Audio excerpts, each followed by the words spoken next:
Hello, friends, and welcome to Little Bean's Garden, located in Pomona, California, Zone 10A, established in 2015. My name is Sule, and I will be your host for today. Today is October 1st, 2023, and today I will be planting my onion seeds. And these are seeds that I collected myself. Let me get them out of this bag. I let 2 onions go to seed, and that is the result of the 2 onions. And you couldn't see it through the bag, but most of them are still in their little casing. But let me see if I can find some where I can show you, and they are outside of the little flower casing. Okay, so don't judge my hands. I've been working in the garden, but hopefully you can see that. This is the flowers dried up. These are ones that still have some seeds in there. And then these are the onion seeds. Aren't they looking pretty? Let me grab one so you can see it up close and personal. Where's the thing? Right here. Ah! It fell. How dare it? Okay, let me see if we can do that again. Okay, so here it is. That's the onion seed. They're looking really nice and healthy, honestly. I am so happy because they are. And I get to plant the onions from my own grown seeds, or from my own seeds, I should say.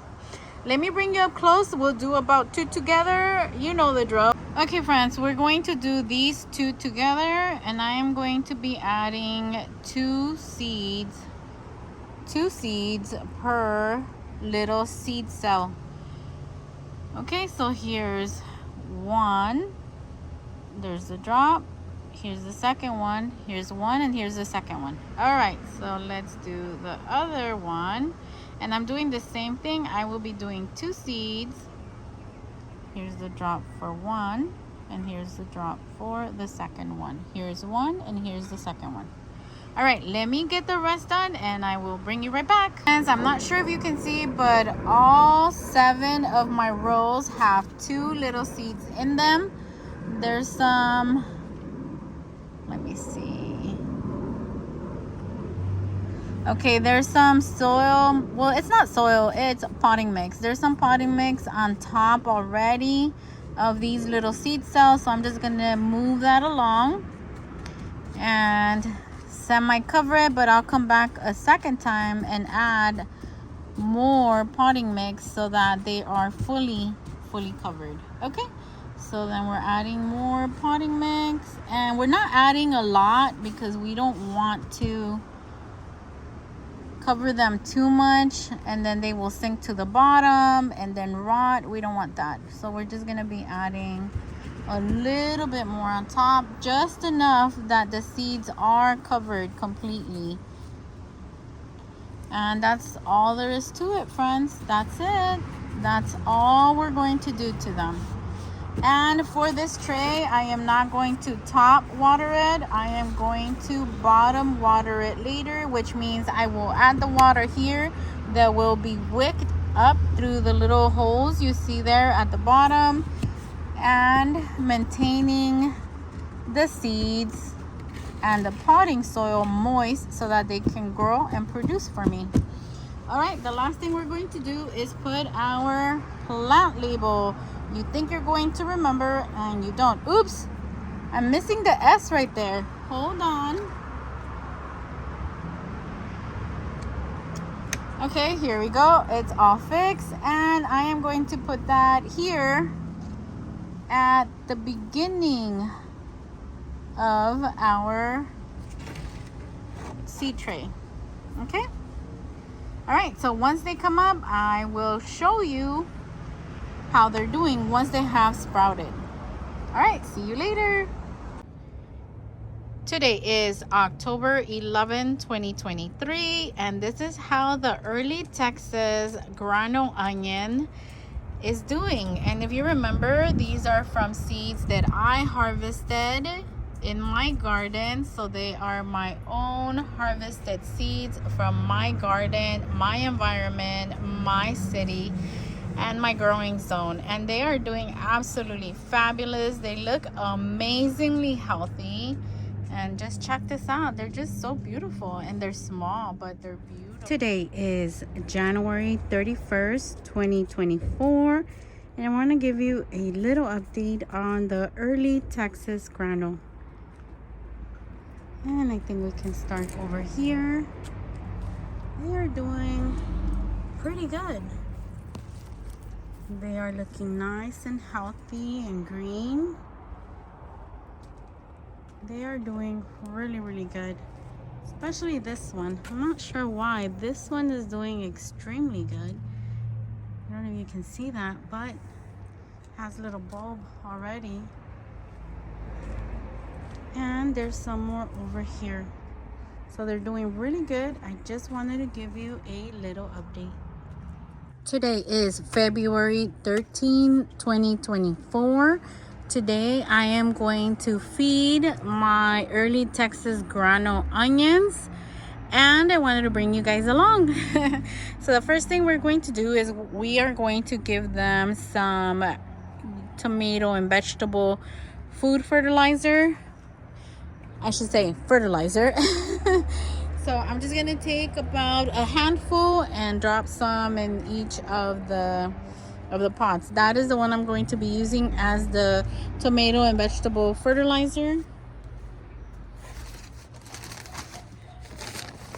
Hopefully you can get a better look at it. And I don't stick to one particular brand. Whatever's available I use. So yeah, let's go ahead and get this party going. We'll do this middle one first, and I just take about a handful. I don't really measure anymore. After doing this for so long, you don't measure anymore. All right, let me get the rest done and I'll be right back. The next thing I'm going to add is this composted chicken manure. I'm going to add to each one of the pots. Now, I do stick to this brand for the composted chicken manure because it does absolutely great for me.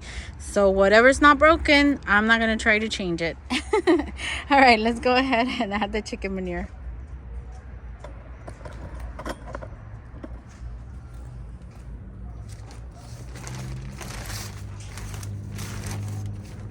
I'm only going to add about a handful. I'm not going to add too much. Maybe 1.5 handfuls. We're going to try to spread that.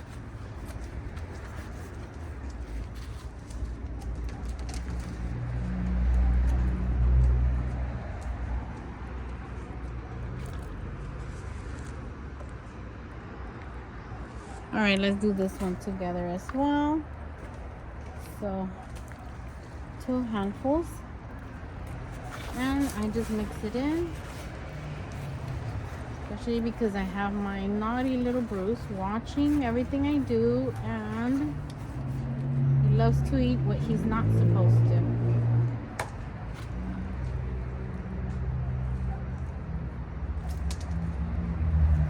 All right, friends, so let me get the rest done and I'll bring you right back.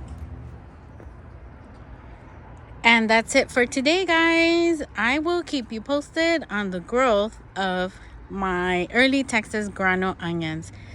Toodles! For our Early Texas Grano Onions, they look a little beat up because it's been hot, it's been cold, and they are ready to be harvested. So let's go ahead and start with the puny looking ones. Here's definitely a puny one. Ooh, it actually split into 2. Let me see. Hopefully you can see that. I'm on the other side of the camera, but hopefully you can see that it's split into 2. It's okay though. I mean, it's still edible. It's still going to go into the belly, even if they look a little puny. And I'm going to set up a little drying station here where I'm going to just throw them and then I'm going to fix them. All right, so let's see. One that is closest to you that it looks really weird. I've never seen this. This one split into 3. I don't know why. I'm not sure what causes the splitting. These are not like potato onions or bunching onions or even the walking onions, but check this out. It's split into three. There's the third one. Hopefully, let me see. Because I want you guys to be able to see this. But I have such a little jungle in here that who knows? Okay, so here they are up close and personal. Here, two. And then on the other side, here's the third one. So 1, 2, and 3. Yeah, now I know that you can see that. That is so weird. I've never seen it split into three. I've seen them split into two, like I showed you the first one, but I've never seen them split into three. So that's a new one for me. And I've been growing onions for a couple of years now, but I've never seen that. All right, so let's do this one. Now, these that I'm harvesting first, they are not the world's biggest onions, but they're still beautiful for me. They're still edible, so it's a win-win situation. And you see, these are splitting into two. I'm not sure why, but they're splitting into two. All right, let me get you one that is pretty big and probably the biggest one that I have now. So let me pull that one out. Here it is. Here's the biggest one that I have growing in my garden. Hopefully you can see that. She's not huge. She's not going to win in the a world record, but she is pretty. All right, let me get the rest harvested and I'll bring you back and show you what we got. All right, friends, so here's the harvest. I have 29 onions that I harvested from these 6 buckets. And I have divided them by 3 sections. The puny section, these are tiny. These are medium size and medium size in my garden, okay? Not medium size like in the store, but medium size in my garden. And then the bigger onions here from my garden. So 3 sections. Puny onion, medium onion, and good size onion. So for me, this is a win-win. What I do after I harvest my onions, I put them in this chicken wire looking thing, and then I put them in a place in my garden where it's away from direct sunlight. That way they can, dry and cure and be ready to store. To store either in my refrigerator or on top of my countertop. And the reason why I do the chicken wire thing is because that way air flows through the bottom and also on top. So they're curing faster and more evenly. And the curing means that it's going to take away that extra moisture that makes the onions rot or get like fungus or disease or anything else while you have them in storage before you eat them. Well, guys, that's it from Little Beans Garden. If you like this video, please consider subscribing, hitting the like button, and sharing this video with your friends. We'll see you on the next one. Take care.